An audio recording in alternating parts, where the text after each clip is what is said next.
देखिए, सबसे पहली बात यह है कि लीडर कहीं से भी लड़ सकता है।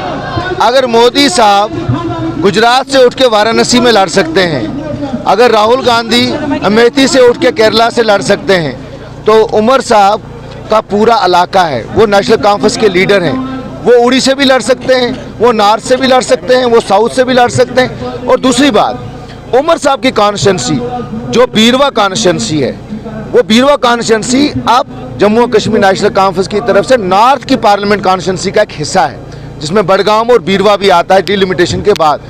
तो वो तो उनकी कॉन्स्टिट्यूंसी तो नॉर्थ में आई है, तो वो क्यों नहीं लड़ सकते? ये हमारे अपोजिशन की बुखलाहट है कि हमारा लीडर यहाँ से लड़ रहा है। उनको पता है कि उनकी हार यकीनी है, उनको पता है कि हर चप्पा चप्पे से जो आवाज़ इसको नॉर्थ कश्मीर से आ रही है कि लीडर हो तो कैसा हो, उमर साहब जैसा हो।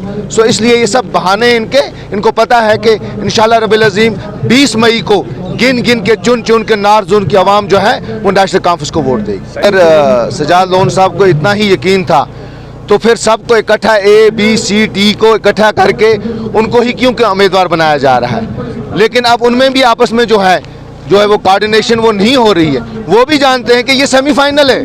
2 महीने के बाद जैसे प्राइम मिनिस्टर ऑफ इंडिया और होम मिनिस्टर ने कहा है कि हम यहाँ असेंबली इलेक्शन करेंगे, तो अपनी वो क्या कारकर्दगी दिखाएंगे? ये लोगों के सामने सारी जमातें एक्सपोज हो गई हैं कि ये कहते थे कि हम अलग हैं, ये कहते थे कि हमारी एक इंडिविजुअलिटी है, लेकिन जहाँ से इनको हुक्म आया ये आप लोग जानते हैं। अब सब बना के एक ही कैंडिडेट को खड़ा कर रहे हैं, तो करें। लेकिन कश्मीर की आवाम जो है वो बहुत ज़्यादा पॉलिटिकली बहुत ज़्यादा अवेयर आवाम है, वो जानती है इस वक्त ये इलेक्शन डेवलपमेंट का नहीं है, ये इलेक्शन जो है इस वक्त नौकरियों का नहीं है, ये तो शख्स का इलेक्शन है।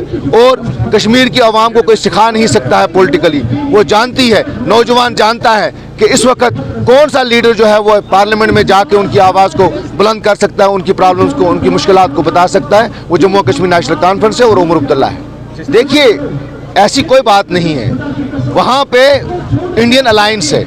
इंडियन अलायंस में बॉम्बे की जो ठाकरे की जो पार्टी है वो इंडियन अलायंस में, तो इंडियन अलायंस ने ये फैसला किया हुआ है कि जहाँ जहाँ भी इंडियन अलायंस के लोग हैं तो वो उनको सपोर्ट करेंगे।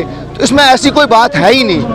जो लोग ये लोगों की बुखलाहट है, ये हर हरबा इस्तेमाल कर रहे हैं कि किसी तरीके से नेशनल कॉन्फ्रेंस के खिलाफ ये हरबा इस्तेमाल करें। लेकिन लोग जानते हैं, लोग आया है और लोगों का फैसला जो है हमारी सराखों पे है, और हम जानते हैं कि लोगों ने इस बार क्या फैसला करना। इस बार तो हमारे लीडर लड़ रहे हैं और उमर साहब को सब जानते हैं। उमर साहब जो हैं वो क्या बात करते हैं, जब वो पार्लियामेंट में भी थे उनकी 5 मिनट की पार्लियामेंट की स्पीच ने पूरे हिंदुस्तान को हिला दिया था।